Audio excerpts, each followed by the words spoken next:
अस्सलाम वालेकुम Nadreen. Programme university time में शाकिर अली आपसे मुखातिब है। नादरीन, आज हमारा मौजू है हायर एजुकेशन। गुफ्तगू करने के लिए हमारे साथ यहाँ पर मौजूद हैं प्रोफेसर डॉक्टर मेरिटोरियस मुताबिक किताबों के मुसन्निफ डॉक्टर रुखसार अहमद। आप शहीद जुल्फ़िकार अली भुट्टो ला यूनिवर्सिटी से हमें ज्वाइन किया सर। बेहद शुक्रिया, आपने हमें ज्वाइन किया और हमें इस वक्त ज्वाइन किया professor doctor vice chancellor Mohammad Aslam Ukaili, Mehran university Jamshoro. दोनों साहिबान को सलाम मोहब्बत, सलाम अकीदत पेश करते हैं। डॉक्टर रुखसार अहमद साहब, हम आपकी जानिब आएंगे कि और ये जानना चाहेंगे कि इस वक्त जो खासकर इंटरनेशनल रैंकिंग है हमारी, वो कहाँ तक पहुंची हुई है और हम यूनिवर्सिटी लेवल पर जो हमारा नंबर है वो कौन सा नंबर आ रहा है, खासतौर पर पाकिस्तान में। तो सबसे पहले तो ये शाकिर साहब आपका बहुत-बहुत शुक्रिया कि आपने अपने प्रोग्राम में मुझे इनवाइट किया और साथ ही साथ आपके प्लेटफ़ॉर्म से डॉक्टर साहब का डॉक्टर फ़ेरी साहब वाइस चांसलर हैं, तो इनको भी खैर मकदम पेश करता हूँ। जहाँ तक आपका सवाल है कि यूनिवर्सिटीज़ की रैंकिंग के हवाले से, तो देखिए जो अभी रैंकिंग आई है, क्यूएस रैंकिंग है और जो टाइम्स की रैंकिंग आई है, उसमें पाकिस्तान की यूनिवर्सिटीज़ का नाम टॉप जो 100 हैं, उसमें बहुत ज़्यादा नहीं आई यूनिवर्सिटीज़। उसकी वजह ये है कि जो यूनिवर्सिटीज़ हैं, जो दुनिया भर में, उनकी 300-400 साला पुरानी तारीख़ है। उसमें जो यूनिवर्सिटीज़ आ रही हैं, नंबर 1, 2, 3, 4, 5 अगर आप देखें टॉप 50, टॉप 100 में, तो उनको सैकड़ों बरस हो गए हैं उनको काम करते हुए।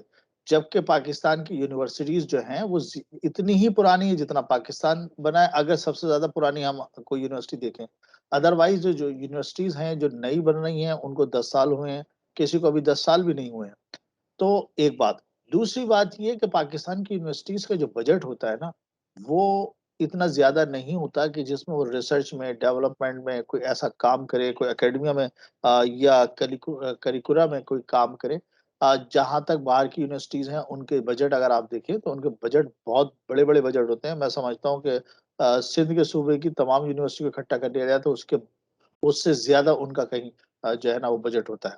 तो ये वजूहात है, लेकिन उसके बावजूद जितना काम पाकिस्तान की यूनिवर्सिटीज़ ने किया है और जो कर रहे हैं, जो भी डेवलपमेंट हो रही है, जो काम कर रहे हैं जिस तरीके से, इन तमाम चीज़ों के साथ कि उसके बजट भी नहीं है, वो ज़्यादा पुरानी भी नहीं है, तो ये बहुत ज़बरदस्त और एक्सीलेंट परफ़ॉर्मेंस है पाकिस्तान की यूनिवर्सिटीज़ में।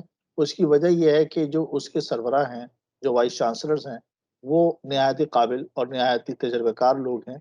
वो बड़ा माशाअल्लाह बड़े अच्छे तरीके से और लॉयल्टी से और उनके दिल में जो है वो ये है कि हम पाकिस्तान की खिदमत करें और वो कर रहे हैं। जी, सही। शक साहब।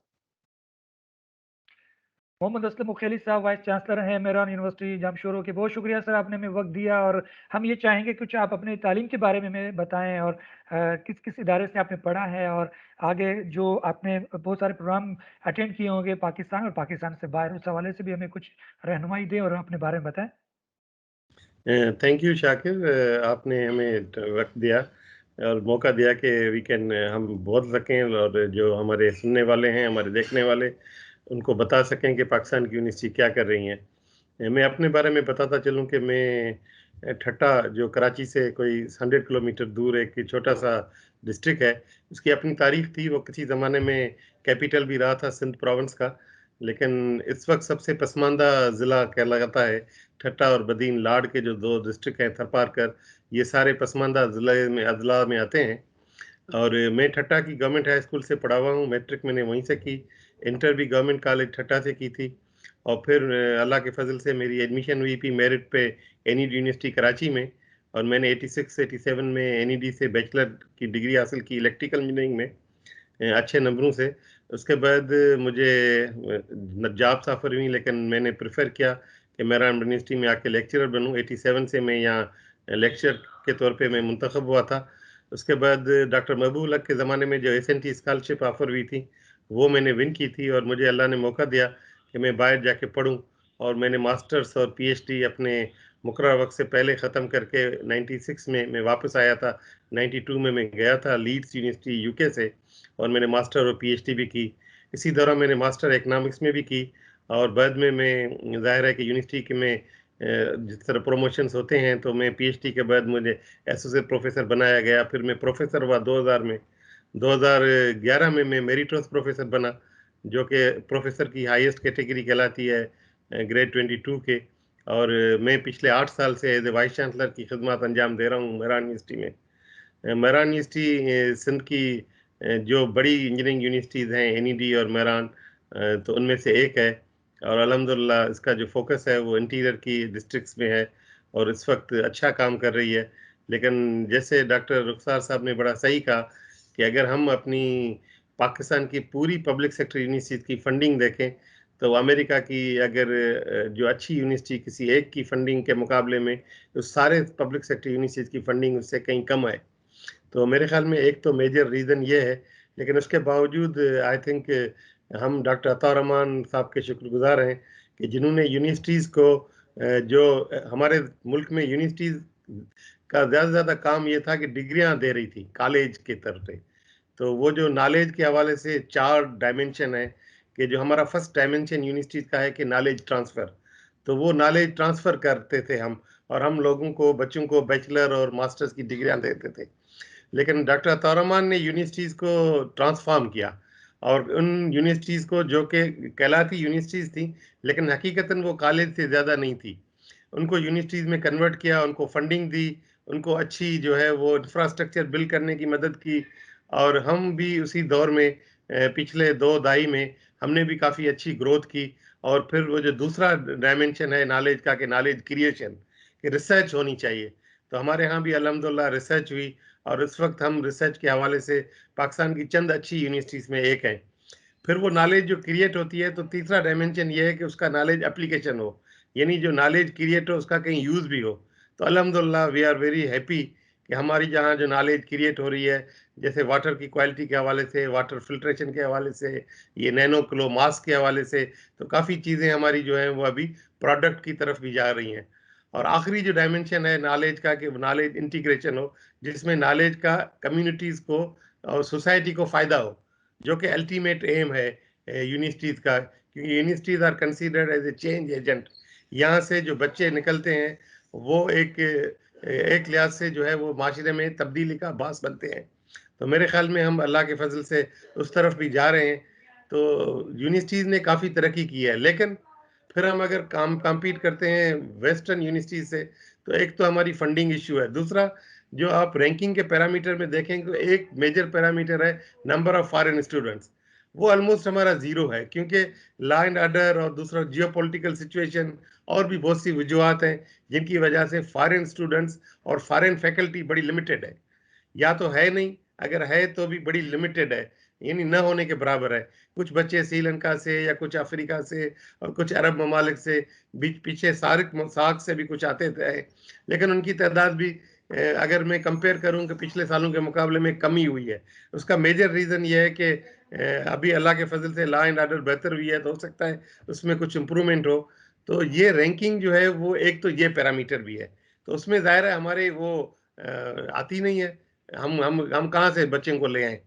तो जो एक पैरामीटर है मेजर कि भाई आपके पास उसकी मार्क्स हमें नहीं मिलती, तो हमारी रैंकिंग जो है उसके हवाले से काफ़ी नीचे चली जाती है।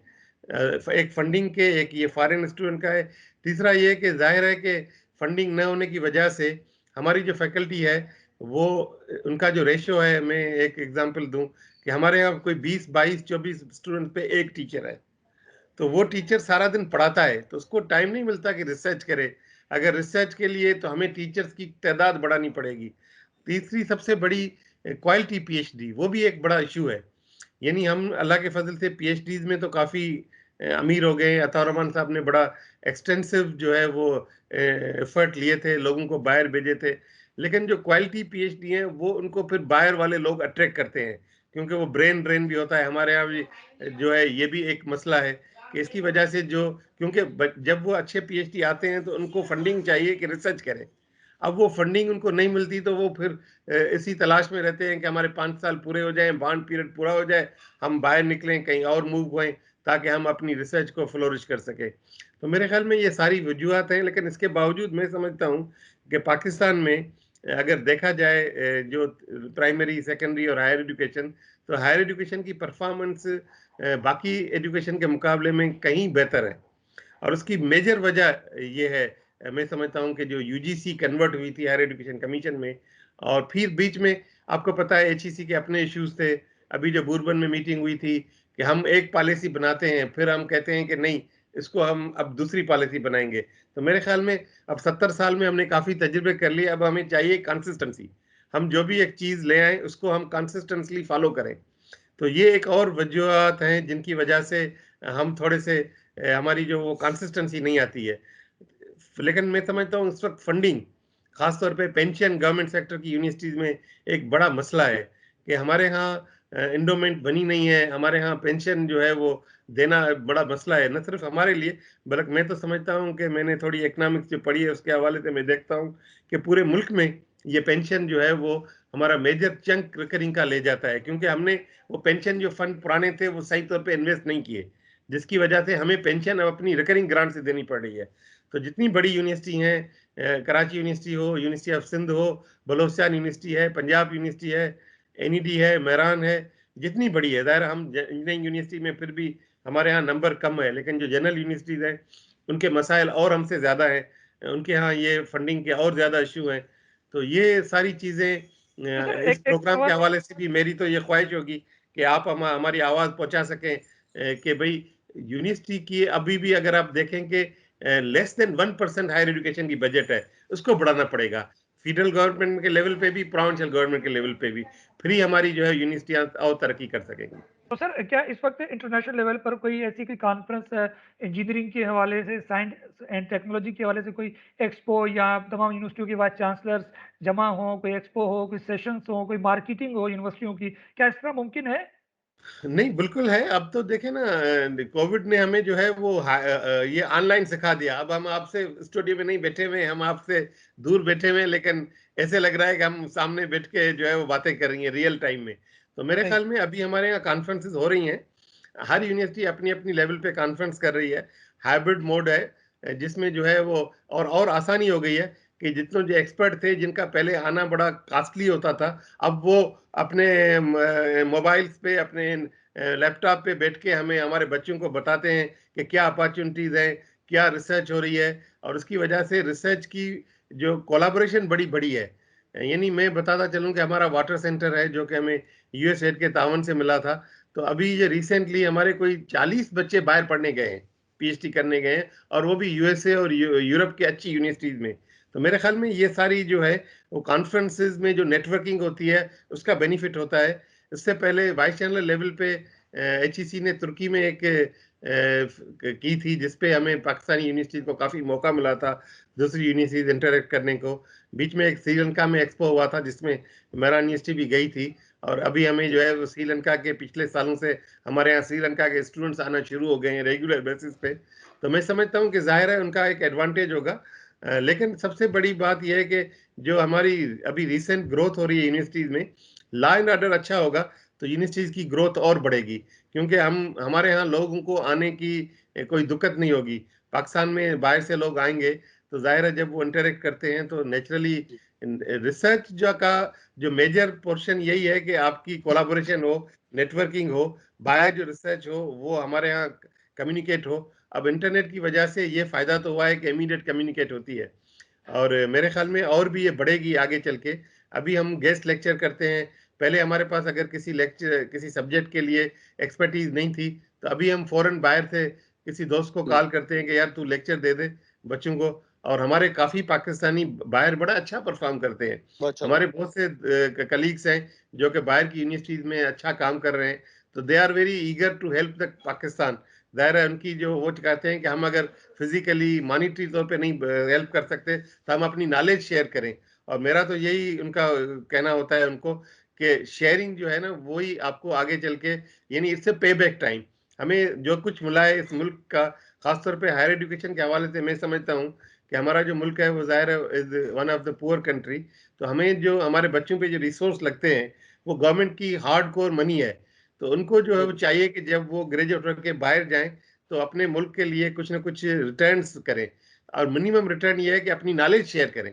यानी ऑफ कोर्स मॉनिटरी शेयर भी कर सकते हैं, स्कॉलरशिप के ज़मरे में शेयर करते हैं। और हमें बड़ी खुशी है कि हमारी यूनिवर्सिटी में स्कॉलरशिप के हवाले से हमें कभी तकलीफ नहीं हुई। हमारे अलमनाई, हमारे पुराने ग्रेजुएट्स हमारे वेल विशर जो है वो हमारे बच्चों को स्कॉलरशिप बड़ी दरिया दिली से देते हैं। तो लेकिन ये है कि अब ये वक्त आ गया है कि वो अपनी नॉलेज, अपनी एक्सपर्टीज को भी शेयर करें ताकि हम आगे बढ़ सकें। अच्छा डॉक्टर साहब, मैं एक चीज यहाँ पर ऐड करना चाहूंगा और आपसे भी कहूंगा कि आप भी इस पर रोशनी डालें कि जो हमारी यूनिवर्सिटीज हैं, जिस तरह से एक सॉफ्टवेयर होता है, एक हार्डवेयर होता है, एक साइंस है, एक आर्ट है। क्या हम साइंस का तो उलूम दे रहे हैं, हम सॉफ्टवेयर सॉफ्टवेयर उलूम तो दे रहे हैं, हार्डवेयर में हमारे बच्चे किस कैसे हैं और हम किस तरह से, क्या आप इस चीज को पे रोशनी डालेंगे कि स्किल्स की जरूरत है हमारे स्टूडेंट्स को कि जो जो जो काम कर सके और वो अपने आप को मार्केट में जाके बजाय इसके कि वो एम्प्लॉय बने और रोजगार की तलाश करे, वो रोजगार देने वाले बने, एम्प्लॉयर बने या एंटरप्रेन्योर बने। तो क्या ख्याल है आपका? बिल्कुल, आपने सही कहा डॉक्टर साहब। अभी रिसेंटली जो गवर्नमेंट का ये कामयाब जवान प्रोग्राम के थ्रू या इससे पहले नेशनल इंक्यूबेशन सेंटर है या फ्रीलांस जो प्रोग्राम है, उसमें हमारे बच्चे बड़ा अच्छा परफॉर्म कर रहे हैं। मेहरान यूनिवर्सिटी में एक बड़ा अच्छा सेंटर बना हुआ है, नेशनल इंक्यूबेशन सेंटर की सैटेलाइट ब्रांच भी है। इसके अलावा फ्रीलांस जो पंजाब एंडोमेंट डेवलप बोर्ड का जो प्रोजेक्ट था वो भी हमारे यहाँ है, वो भी हमसे तावन कर रहे हैं। और मुझे बड़ी खुशी हुई पिछले महीने जब हमने उनका ग्रेजुएशन सेरेमनी की, तो कोई 30 बच्चे वहाँ, कोई छोटा-सा उन्होंने डिजिटल टेक्नोलॉजीज़ में कोर्स किया है। और उससे पहले ही वो 30 बच्चों में से 8-10 बच्चे ऐसे थे जिनको डॉलर में मोनेटाइज़ेशन और पैसे मिल रहे थे। क्योंकि आजकल आपको पता है कि you can sit in Pakistan and work in USA. तो जो डिजिटल टेक्नोलॉजीज़ में ख़ास तौर पे ये बड़ा स्कोप है। इस वक़्त सिविल इंजीनियरिंग के बहुत से बच्चे ऐसे हैं जो स्ट्रक्चर डिज़ाइन करते हैं, सर्वेइंग क्वांटिटी सर्वे जो है वो कैलकुलेट करते हैं दुनिया की डिफरेंट बिल्डिंग्स की पाकिस्तान में बैठ के। तो मेरे ख्याल में ये हमने तो उस हवाले से बड़ा क्लियर कट हमने अपने बच्चों को कहा था कि do not be the job Hunter, rather you should be job creator, because ultimately आपको पता है कि गवर्नमेंट सेक्टर सुकड़ता जा रहा है। हमारे यहाँ खासतौर पे सिंधी सोसाइटी का ये ज्यादा अलमिया रहा है कि हमारी डिपेंडेंसी गवर्नमेंट जॉब पे ज्यादा रही है। मैं कराची में पढ़ा हूं तो मुझे पता है कि कराची के बच्चे प्राइवेट सेक्टर को प्रेफर करते थे जब हम यहाँ पढ़ते थे। लेकिन हमारे इंटीरियर के बच्चे जो हैं वो मेजॉरिटी बच्चे वो प्रेफर करते थे कि हमें गवर्नमेंट की जॉब मिले। लेकिन अब देखें गवर्नमेंट की जॉब सुकड़ रही हैं, जितने जो बड़े बड़े इदारे थे वो प्राइवेटाइज की तरफ चल रहे हैं, या जो चलते थे गवर्नमेंट इदारे अभी भी चल रहे हैं, वो कोई खास प्रोडक्टिविटी नहीं है उनकी। तो उस हवाले से जाहिर है गवर्नमेंट जॉब पिछले काफी सालों से कम हो गए हैं, न होने के बराबर हो गए। तो मेरे ख्याल में इसका एक फायदा ये हुआ है कि बच्चे जो है वो अब थोड़ा डिफरेंट सोचते हैं कि हम जो है वो कुछ ऐसा करें। और अब ये है कि मैं आपको बताता चलूं कि डिग्री जो है वो is merely an introduction to the employer, degree is merely an introduction to the community. आपके स्किल क्या है वो आपको जॉब दिलाती है, आपको डिग्री नहीं दिला रही है। आप भले किसी भी यानी इस यूनिवर्सिटी से आपकी डिग्री हो जिसकी कोई रिपुटेशन ना हो, लेकिन अगर आपके स्किल सेट अच्छे हैं तो जो एम्प्लॉयर वो स्किल सेट देखता है, वो आपको, हाँ, आपको एक इंट्रोडक्शन मिलती है कि जाहिर है अगर आप मेहरान के, एनईडी के, यूटी लाहौर के ग्रेजुएट हैं तो आपको इंटरव्यू कॉल आ जाता है। लेकिन वहां आपको परफॉर्मेंस पे रखा जाता है, आपको ये नहीं रखा जाता, क्योंकि बिजनेसमैन का एक अपना है मोटिवेशन है। और इसके अलावा ये है कि अब जैसे डिजिटल टेक्नोलॉजीज का एक डिसएडवांटेज ये रहा है कि गवर्नमेंट जो ट्रेडिशनल जॉब्स खत्म हो गई हैं। आप देखें ना वो जो यानी अभी आपके खुद टीवी सेक्टर में या जो कम्युनिकेशन सेक्टर में भी जो ट्रेडिशनल जॉब थी कि भाई ये एडिटिंग ऐसे होगी, अब एडिटिंग वो करेगा जिसको कंप्यूटर की नॉलेज अच्छी हो, जिसको सॉफ्टवेयर की नॉलेज अच्छी हो। तो मेरे ख्याल में अब उसकी वजह से फोकस चेंज हो रहा है, दुनिया पूरी जा रही है। अब आपको, हमारे यहाँ तो अभी 3G है, लेकिन वो तो 5G और 6G की बात कर रहे हैं डेवलप्ड वर्ल्ड। तो जब वो होगा तो फिर रियल टाइम में सारी चीजें होंगी, यानी वो वर्चुअल और रियल का फर्क खत्म हो जाएगा। यानी आप जो अभी बात कर रहे हैं, हम वर्चुअल एनवायरनमेंट में बात कर रहे हैं, वो ऐसे लगेगा कि हम रियल में ही बात कर रहे हैं। आपको यानी वो नहीं करना पड़ेगा सेटिंग कि आप नीचे चले जाएं या ऊपर चले जाएं, शाकिर साहब जो कह रहे थे जी कि जी। हमारी अच्छा, लेवल एक हो, क्योंकि वो टेक्नोलॉजी आपको जो है ना वो सारी फैसिलिटेट करेगी।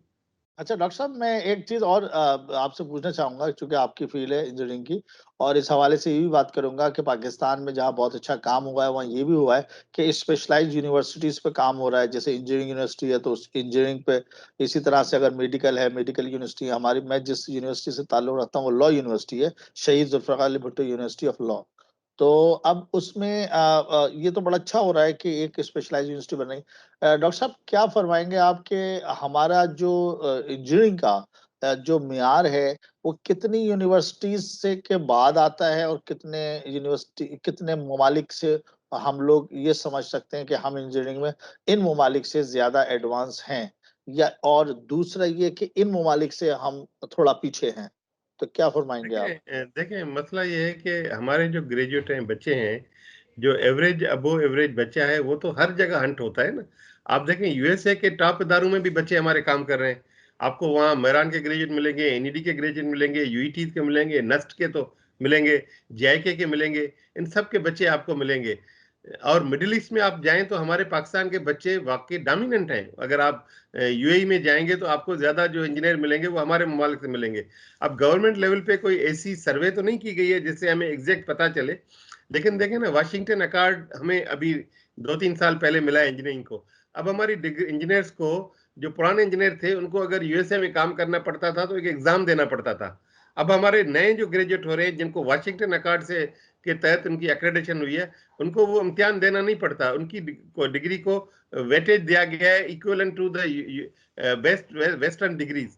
तो मेरे ख्याल में ये बड़ा एक अच्छा काम हुआ है रिसेंट पास कि हमारी डिग्री रिकॉग्नाइज है। इसी तरह मेडिकल में भी आप देखें यूके में यूएसए में हमारे जो पुराने डॉक्टर्स थे वो अभी भी वहाँ रूल करते हैं। आप जितनी अच्छी अच्छी अस्पताल में जाएंगे आपको अपने यूनिवर्सिटीज के पाकिस्तान की यूनिवर्सिटीज के बच्चे वहाँ सर्व करते हुए मिलेंगे। लेकिन एक और ये कि जो मशरूम ग्रोथ हुई है उसमें जाहिर है कुछ यूनिवर्सिटीज की एजुकेशन कंप्रोमाइज है।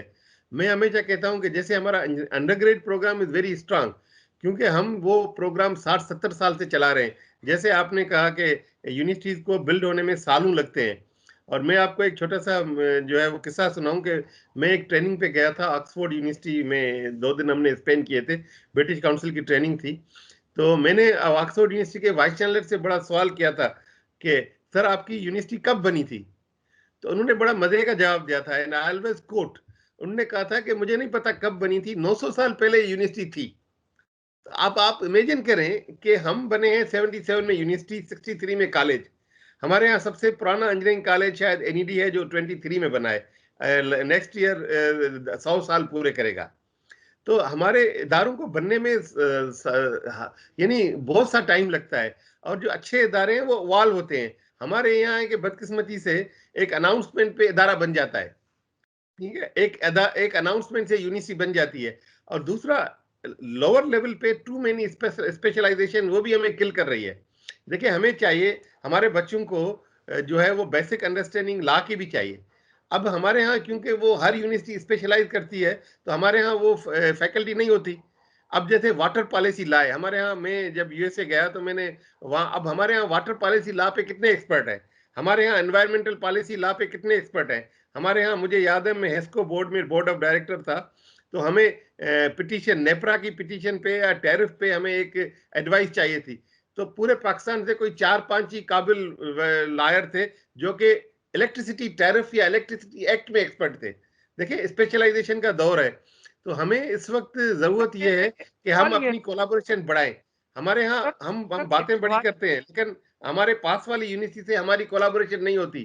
तो ये बड़ा एक मेजर इशू है। मैं कहता हूं कि हमारा मुल्क जो है इस वक्त कंपटीशन का नहीं कर सकता, कॉम्प्लीमेंट करे एक दूसरे को। हमारे सर एक सवाल रिसोर्सेज को पूल होना चाहिए।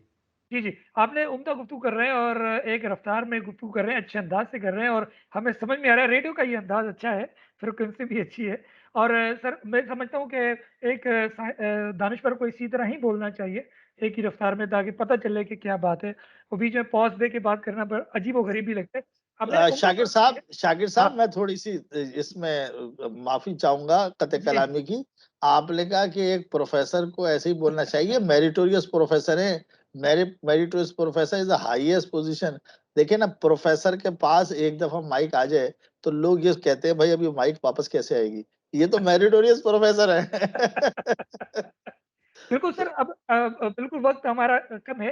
एक एक एक सवाल आखिर में ये हम पूछना चाहेंगे कि इस वक़्त इंटरनेशनल लेवल पर ऐसा कौन-सा आइडिया है जिससे हम यूनिवर्सिटियों को बूस्ट अप कर सकें, उनकी मार्केट कर सकें, ताकि इंटरनेशनल लेवल पर जो एक कोलैबोरेशन का एक तरीक़ाकार है। आया कि जो एडवाइज़र्स हैं या फिर वो जो सफ़रा हैं, जो सफ़ीर कहलाते हैं, मुख्तलिफ़ ममालिक में पाकिस्तानी तैनात हैं, एम्बेसडर्स, उनसे ये खिदमात हासिल की जाएँ कि वो वहाँ के बच्चे यहाँ भेजें और यहाँ के बच्चे वहाँ पढ़ने जाएँ, फैकल्टी का तबादला, इस बारे में आपकी क्या राय है? शाकिर साहब, मैं जवाब दूँ या रफ्तार साहब? बिल्कुल, मैं चाहूँगा वकील साहब जवाब देंगे। ठीक है। तो मेरे ख़्याल में मैंने जैसे पहले कहा कि हमें इस वक़्त कॉम्प्लीमेंटेशन की बहुत ज़्यादा ज़रूरत है। हमें जितने भी हमारे रिसोर्सेज़ हैं, उनको पूल होके हमें अपनी ग्रोथ को एस्टेब्लिश करना है। फिर हमें अगर जो एम्बेसीज़ में लोग बैठे हैं, जैसे आपने कहा कि हमें रिसेंटली सेंट्रल एशियन कंट्रीज़ के काफ़ी एम्बेसडर्स लिख रहे हैं कि कोलैबोरेशन बढ़ाएँ, क्योंकि कोलैबोरेशन बढ़ने से हमारे रिसोर्स पूल होंगे और ये कोलैबोरेशन हमें अपनी जो पाकिस्तान की अपनी यूनिवर्सिटीज़ हैं, जैसे लॉ यूनिवर्सिटी और इंजीनियरिंग है या लॉ यूनिवर्सिटी और आर्ट्स है, क्योंकि एजुकेशन में हमने फोकस किया जब स्पेशलाइजेशन पे, तो हम कुछ ज़्यादा ही हार्ड कोर में चले गए। हमें बच्चों को अच्छा इंजीनियर तो बनाना है, लेकिन मेरे ख्याल में वो अच्छे इंसान बने, ये भी बड़ा इम्पोर्टेंट है। तो इस हवाले से हमें जो है वो चाहिए कि हम कोलैबोरेशन बढ़ाएं, उनको बता सकें कि इकट्ठे कैसे रह सकें।